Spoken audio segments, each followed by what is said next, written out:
Sebelum mulai, mohon izin saya ada pantun siki-siki.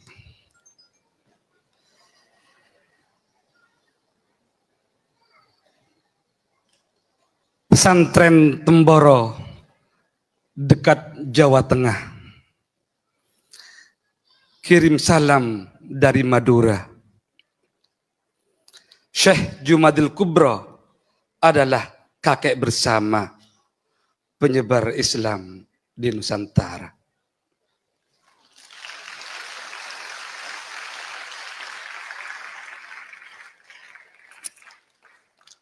Dari Campa ke tanah Jawa, Ibrahim Asmara wafat di tanah Jawa. Jumadil Kubro ke Nusantara, ayo teruskan perjuangannya. Allahumma shalli ala Muhammad.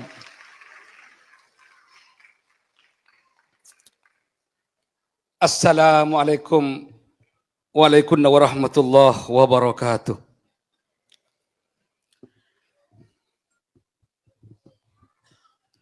Bismillahirrahmanirrahim. Innal hamdalillah nahmaduhu wa nasta'inuhu wa nastaghfiruh wa na'udzu billahi min syururi anfusina wa min sayyiati a'malina may yahdihillahu fala mudilla lahu wa may yudlilhu fala hadiya lahu. Asyhadu an la ilaha illallah wahdahu la syarika lahu wa asyhadu anna Muhammadan abduhu wa rasuluh.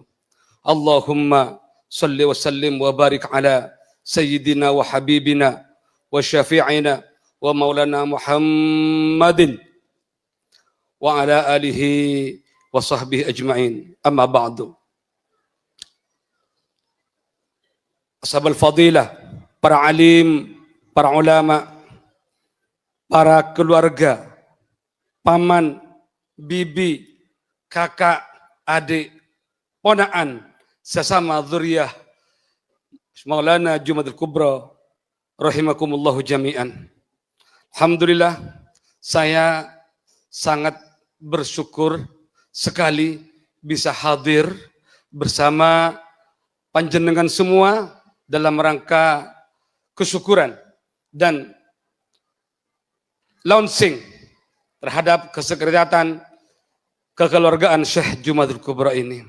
Ini adalah momentum bagi kita untuk bangkit, untuk menunjukkan jati diri kita pada dunia, bahwa dengan bersatunya kita se-Nusantara, dari Indonesia, dari Malaysia, dari Brunei, dari Filipina, dari Thailand, Patani, kita bersatu untuk sama-sama satu tujuan, yaitu meneruskan perjuangan Maulana Jumadil Kubro kakek kita.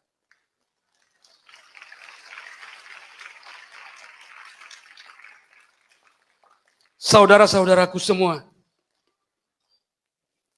setelah kita tahu nasab kakek kita, Maulana Syekh Jumadil Kubro, lantas apakah kita berakhir dengan kebanggaan dan euforia? Apakah lantas kemudian kita ke barat, ke timur, ke utara, ke selatan bangga dengan kakek kita tanpa kita bisa mengimplementasikan diri, mengaktualisasi diri dan meneruskan perjuangan daripada kakek kita? Tentunya tidak, saudara-saudara. Semoga kita menjadi generasi yang dibanggakan oleh kakek-kakek kita, dan bukan generasi yang membanggakan kakek-kakek kita. Na'udzubillah, tsumma na'udzubillah. Dalam hal ini, mencintai Jumadil Kubro setidak-tidaknya harus melaksanakan 4 hal pada kehidupan sehari-hari kita. Pertama, dalam bidang pendidikan. Ayo, yang merasa kita sebagai dzurriyyah Maulana Jumadil Kubro, jadikan, didik anak-anak kita, sekolahkan anak-anak kita, mondokkan anak-anak kita agar menjadi anak-anak yang tidak ketinggalan. Bahkan kami di Indonesia, dengan lembaga kami Naqabah Ansab Aulia Tis'ah, ada 7 lembaga di situ, yaitu salah satunya adalah lembaga pendidikan.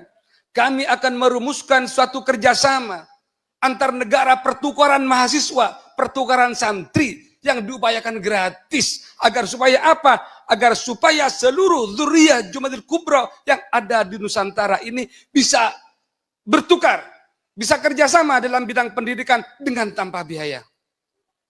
Contoh, misalkan kami di Jawa ada pesantren-pesantren yang siap mendidik santri-santri kita menjadi santri yang alim dan allama. Sementara di daerah lain ada kampus atau universitas yang sanggup mencetak generasi-generasi muda dengan teknologinya. Mengapa kita tidak adakan pertukaran mahasiswa atau pertukaran pelajar yang gratis sama-sama dzurriyyah Jumadil Kubra?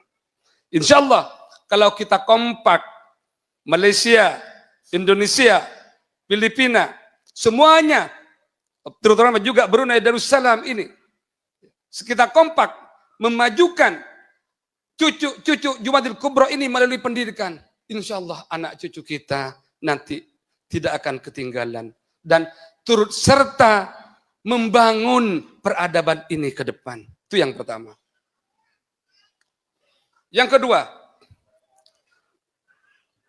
mengaku cucu Jumadil Kubra yang diimplementasikan dengan mencintai Jumadil Kubra harus meneruskan perjuangan dan peninggalan beliau dalam hal budaya dan dakwah beliau. Kita tahu agama Islam di Nusantara ini menjadi mayoritas karena kakek-kakek kita berdakwah dengan damai.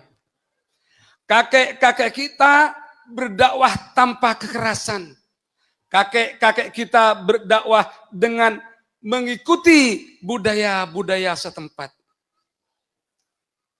Dengan seperti itu, maka mereka semua yang masih belum Islam waktu itu akan tertarik mengikuti ajaran Islam. Harapannya ke depan adalah mari perjuangan-perjuangan, metode-metode dakwah Jumadil Kubra ini kita terus hembuskan, kita terus sebarkan melalui dai-dai para dzurriyyah Jumadil Kubra ini. Ayo, sekarang ini saudara-saudaraku, mubaligh yang bicara tentang syariat, yang berbicara tentang agama banyak sudah. Bahkan bukan hanya mubaligh di pesantren-pesantren, banyak yang berbicara tentang syariat. Tapi sangat sedikit sekali yang berbicara dengan kebangsaan.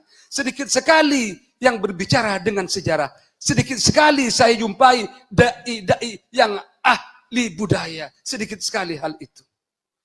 Untuk itu ke depan, mari kita cetak generasi kita agar bisa melakukan hal seperti itu. Terus kemudian selanjutnya, tolong pesan saya, silsilah kita semua yang bersambung kepada Maulana Syekh Jumadil Kubra ini dicatat. Bukan hanya nasab Maulana Jumadil Kubra yang dicatat intiha ila Rasulillah, tapi para dzurriyyahnya juga dicatat. Karena apa? Karena kata ulama, ya, kata ulama ini, tuba liman ya'rifu nasabahu wa nasaba jaddihi, wa wailun liman lam ya'rif nasabahu wa nasaba jaddihi.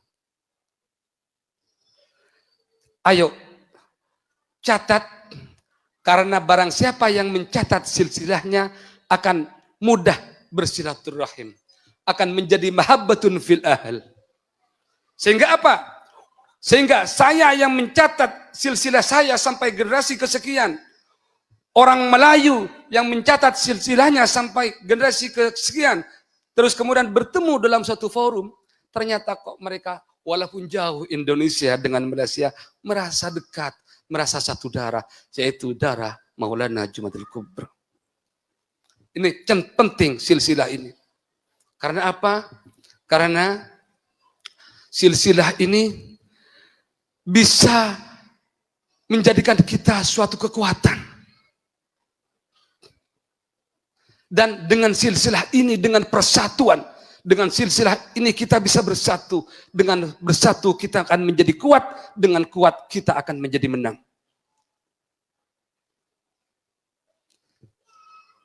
Terus yang terakhir, mencintai Jumatul Kubro harus beribadah, meniru ibadah beliau. Di Madura ini saya boleh cerita sedikit. Ada pondok pesantren besar, namanya Pondok Pesantren Banyu Anyar. Di situ istrinya dulu ketika malam tiba, ketika hendak menanak nasi, ya, karena di Madura itu dulu tidak ada beras, adanya jagung. Jagungnya itu dibuang dulu ke halaman sebelum ditanak, sebelum dimasak. Itu dipilih sambil baca sholawat dan bertasbih. Setelah penuh lalu dimasak, diberikan kepada putranya. Gimana? Kita bisa meniru tidak? Beras atau jagung sebelum dimasak kita tabur di halaman rumah. Kemudian kita pilih baca tasbih. Subhanallah, alhamdulillah, la ilaha illallah, wallahu akbar, sallallahu alaihi Muhammad. Kita pilih satu persatu sampai genap seperti itu. Kemudian dimasak, dibagikan kepada putranya. Dan yang kedua, berpuasa. Berpuasa Daud selama 15 tahun. 5 tahun untuk keluarganya. 5 tahun untuk keturunannya. Dan 5 tahun untuk santri-santrinya. Sehingga ketika diceritakan ketika berwudu di tengah malam, karena dulu belum ada listrik di sana itu, air dalam tempat wudunya berubah menjadi emas. Nangis beliau itu. Ya Allah, bukan ini yang saya harapkan ya Allah. Bukan ini yang saya minta kepada Engkau ya Rabb. Tapi yang saya minta kepada Engkau ya Rabb, anak yang salehin, solehat, menjadi pemimpin umat. Coba sekarang, ada emas 100 kilo, mungkin ketawa mungkin. Mungkin ini sedikit yang bisa saya sampaikan. Keempat hal tersebut, ayo kita perjuangkan, ayo kita kerjasamakan di antara negara-negara kita. Wallahul muwaffiq ila aqwamit thoriq. Assalamualaikum warahmatullahi wabarakatuh. Waalaikumsalam warahmatullahi wabarakatuh.